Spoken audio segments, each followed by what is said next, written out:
दोस्तों, कभी आपने सोचा है जब किसी की सांस थम जाती है, जब शरीर ठंडा पड़ जाता है, जब धड़कन रुक जाती है, तो वो मैं कहाँ चला जाता है? जो सोचता था, जो देखता था, जो महसूस करता था, वो अचानक कहाँ गायब हो जाता है? क्या मौत के बाद सब खत्म हो जाता है, या फिर कुछ ऐसा रहस्य है जो हमारी समझ से परे है? तो दोस्तों, आज हम जानेंगे वो सच जिसे सुनकर शायद आपकी सोच हमेशा के लिए बदल जाए। नमस्कार दोस्तों, बोधि ज्ञान यूट्यूब चैनल में आपका एक बार फिर से तहे दिल से स्वागत है। कहा जाता है, मौत कोई अंत नहीं बल्कि एक दरवाजा है एक नए आरंभ का। गरुड़ पुराण, उपनिषद और भगवद गीता तीनों में मृत्यु को एक परिवर्तन बताया गया है। जैसे कोई व्यक्ति पुराने कपड़े उतारकर नए पहनता है, वैसे ही आत्मा भी पुराने शरीर को छोड़कर नया शरीर धारण करती है। भगवद गीता में श्री कृष्ण कहते हैं, वासांसि जीर्णानि यथा विहाय नवाणि गृह्णाति नरो पराणि तथा शरीराणि विहाय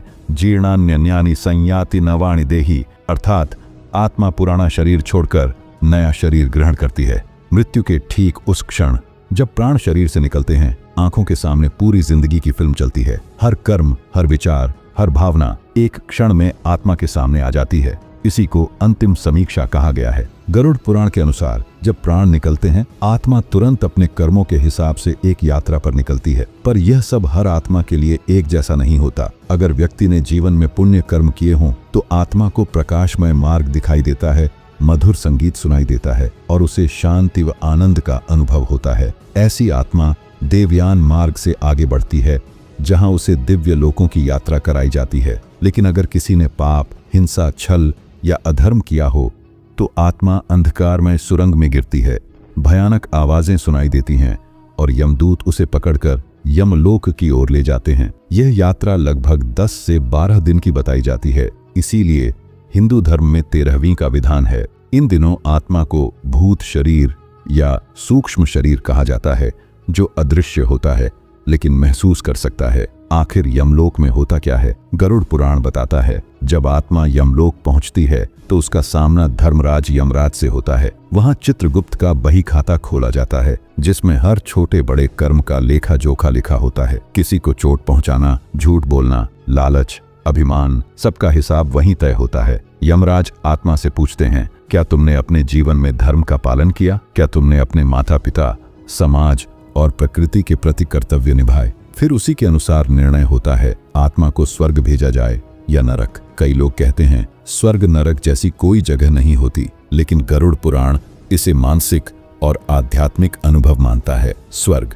वह स्थिति है जहां आत्मा को आनंद, शांति और प्रकाश मिलता है। वह ऊर्जामय लोकों में रहती है जहां कोई दुख नहीं। नरक वह स्थिति है जहां आत्मा को अपने कर्मों का परिणाम भुगतना पड़ता है। यह केवल आग या पीड़ा का प्रतीक नहीं, बल्कि अंतरात्मा की जलन है, जिसमें आत्मा खुद से सवाल करती है, मैंने ऐसा क्यों किया? यानी स्वर्ग और नरक दोनों ही हमारे कर्मों की प्रतिध्वनि हैं। जो हम करते हैं वही अनुभव बनकर लौटता है। गरुड़ पुराण और उपनिषद बताते हैं, आत्मा तब तक पुनर्जन्म लेती रहती है जब तक वो अपने सारे अधूरे कर्मों का फल नहीं भोग लेती। जिन आत्माओं के अंदर बहुत गहरा लगाव होता है, जैसे परिवार, धन या अधूरी इच्छाएं, वे जल्दी पुनर्जन्म लेती हैं। जबकि जो आत्माएं मुक्त हो चुकी होती हैं, वे मोक्ष की ओर बढ़ जाती हैं। मोक्ष का अर्थ है पुनर्जन्म के चक्र से मुक्ति। जब आत्मा को यह बोध हो जाता है कि मैं शरीर नहीं बल्कि चेतना हूं, तब वह ब्रह्म में लीन हो जाती है, यानी परमात्मा में मिल जाती है। गीता में कहा गया है, आत्मा न जन्म लेती है न मरती है, वह शाश्वत, अजर, अमर और अविनाशी है। अब सवाल उठता है, क्या विज्ञान भी आत्मा के अस्तित्व को मानता है? आधुनिक विज्ञान ने नियर डेथ एक्सपीरियंसेस पर कई शोध किए हैं। ऐसे लोग जो कुछ मिनटों के लिए मृत घोषित हुए, वो लौट कर बताते हैं कि उन्होंने अपने शरीर को ऊपर से देखा, एक उजाले की सुरंग से गुजरे और किसी प्रकाशमय ऊर्जा से मुलाकात की। डॉ रेमंड मूडी और डॉ एबन अलेक्जेंडर जैसे वैज्ञानिकों ने पाया कि मृत्यु के बाद भी चेतना कुछ समय तक जीवित रहती है।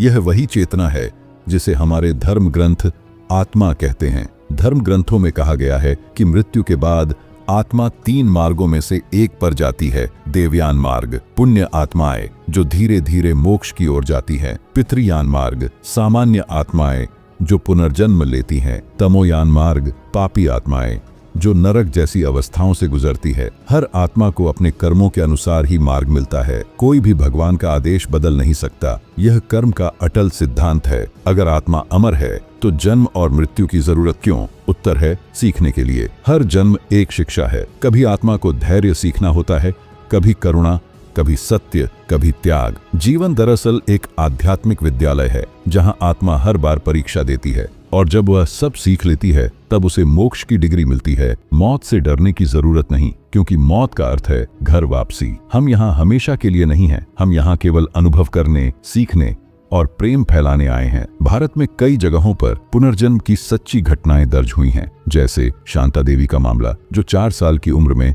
अपने पिछले जन्म की बातें बताने लगी। उसका गांव, पति का नाम, मरने की जगह सब वही निकला। ऐसे मामलों ने वैज्ञानिकों को भी चौंका दिया। इससे साबित होता है कि आत्मा शरीर बदल सकती है, लेकिन अपनी स्मृति का अंश साथ रखती है। हर इंसान को एक दिन इस शरीर को छोड़ना ही है, लेकिन जो इसे समझ लेता है वह जीवन को पूरी तरह जीता है। मौत से डरने वाला व्यक्ति अधूरा जीता है, लेकिन मौत को स्वीकार करने वाला अमर बन जाता है। महर्षि पतंजलि कहते हैं, मृत्यु भय का अंत नहीं, ज्ञान की शुरुआत है। तो दोस्तों, मौत के बाद आत्मा कहाँ जाती है? इसका जवाब हमारे कर्मों, हमारी चेतना और हमारी समझ में छिपा है। आत्मा कहीं दूर नहीं जाती, वो उसी ऊर्जा का हिस्सा बन जाती है जिससे पूरा ब्रह्मांड बना है। जब तक हम जीवित हैं, आइए ऐसा जीवन जिए कि मृत्यु भी हमें मुस्कुराकर सलाम करे। हर दिन किसी का भला करें, हर क्षण आभार व्यक्त करें और हर परिस्थिति में यह याद रखें, हम शरीर नहीं आत्मा हैं और आत्मा कभी नहीं मरती। मृत्यु अंत नहीं, वह एक नए जीवन की शुरुआत है।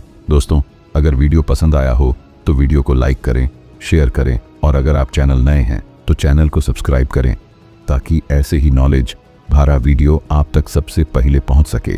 मिलते हैं अगली वीडियो में, तब तक के लिए आप सभी को जय श्री कृष्णा।